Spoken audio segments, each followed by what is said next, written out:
Hey, what's up? Told you Obama would win, by like almost 100 electoral votes, pretty much. But, I mean, Romney was a joke. Paul Ryan was a joke. And he wanted to get caught not not even caring about the food court. He just walked in, put on an apron, pretend to like wash dishes, but he actually didn't do dishes.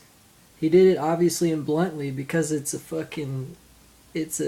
ruse, bro.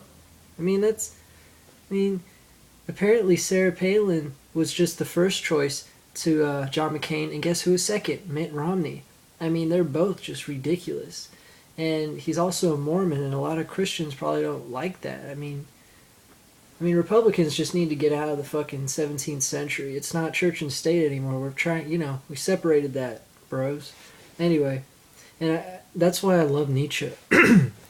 When I first got into Nietzsche, like I understood that he was tapping into something that is really fucked up in our world, and he was noticing it and noticing a trend. Like he was like, "Why are we continuing this? We need a transvaluation of values and actually step the fuck back and look at it logically for once."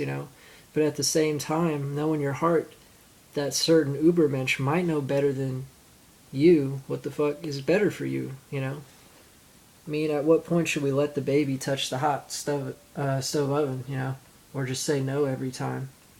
But anyway, I think Nietzsche subconsciously was picking up on Freemason shit, and just he didn't know about secret societies or anything, so he just never attributed it to that. But anyway, it's not just humanity that was stupid. There's a ploy against us in Christianity and alcohol, which he hated the most, are specific ingredients to this corruption. Christianity used to be awesome, and Nietzsche is actually a part of it. I mean, he's a part of the new Christianity talked about by Swedenborg. It's going to be a new Jerusalem on earth. It's going to be this collective conscious type thing. Anyway, only 42 more days left until the winter solstice. Hang in there. I mean, I'm glad Obama won only because he has common sense. Just because you have common sense and you believe people should have abortions, people should have health care, people should do some other shit, doesn't mean you have like super sense. I mean, yeah, he's better than Romney, but that doesn't mean he's good. It's a huge difference. Anyway, Goldman Sachs, they both getting paid anyway. All right, Ulysses, amazing new fucking truth. I discovered. I don't know if anyone's written about it. I read a lot of Ulysses analyses books. I always hated the first word, stately. Stately, plump Buck Mulligan came from the stairhead bearing a bowl of lather on which a Marian razor lay crossed. Stately, I was like, that's an okay word because River Run, the beginning of Finnegan's Wake, is so awesome. So I was like, okay, that's okay. But then in an essay I read, it said that the last word of Ulysses, yes, that ends on an S, and stately begins on an S, so it could be cyclical in that sense. And that was okay, but then I fucking really discovered something. Stately has the word yes in it backwards. And Joyce did love doing that, and I think he did that on purpose. I think no one's ever noticed this yet. And so, yes, the very last word of Ulysses is hidden in the first word. And guess what? It's hidden in the title itself. Ulysses. Y-E-S, you know? No one's ever said that shit, What the fuck? And yeah, apparently the whole first scene of Ulysses with Buck Mulligan and Daedalus motherfucking is based on a Zarathustra chapter. Thus Spake Zarathustra by Nietzsche, a chapter called The Ass Festival, where Mulligan is an ass, and there's a lot of parallels to flowers and blossoming in that Nietzsche chapter, and Leopold Bloom, of course, his name. Trippy, huh?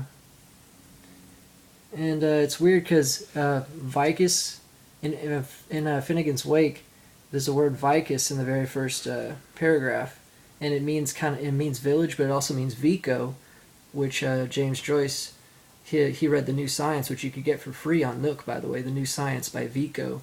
It's pretty much what Joyce based Finnegan's Wake off of. I mean, Ulysses is obviously the Odyssey. That's the foundation, and for Finnegan's Wake, it's The New Science by Vico, and it's all about cyclical history and spirituality and politics and all that shit. Anyway, it means village, and my name, Villars, means villa, a place to chill in. I think that's kind of interesting.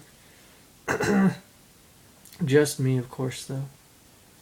But who gives a fuck? Yeah. Did I mention that Joyce began reading Nietzsche in 1903? And that was when Mars was in Virgo, Jupiter in Pisces, Saturn in Aquarius. Guess what? Just like Nietzsche's birth chart. Trippy, huh? Little tidbit there.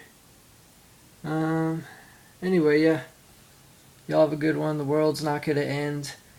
But you know, the way you think it should be, the way we've grown up as it being, like not just you and me, humanity, that shit's gonna end. Something weird's gonna happen to us, and some people think there's gonna be a split. Like the people who are ascended will go on this fucking dimensional shift on this side of the brain, while the rest of the people are still just trapped in the physical world. The 144,000 ascending whatever in Revelations happens to be the same amount of number the Mayan Baktun, 13 of which ends this winter solstice. I mean, there's a lot of ties between the two. They're both sacred religion. They're from Atlantis, these two religions. And they both said, strangely, that 1844 specifically Quetzalcoatl would return. I mean, Jesus. I mean, Zarathustra is also... Anyway, shit goes on and on. It starts, but who knows when it stops.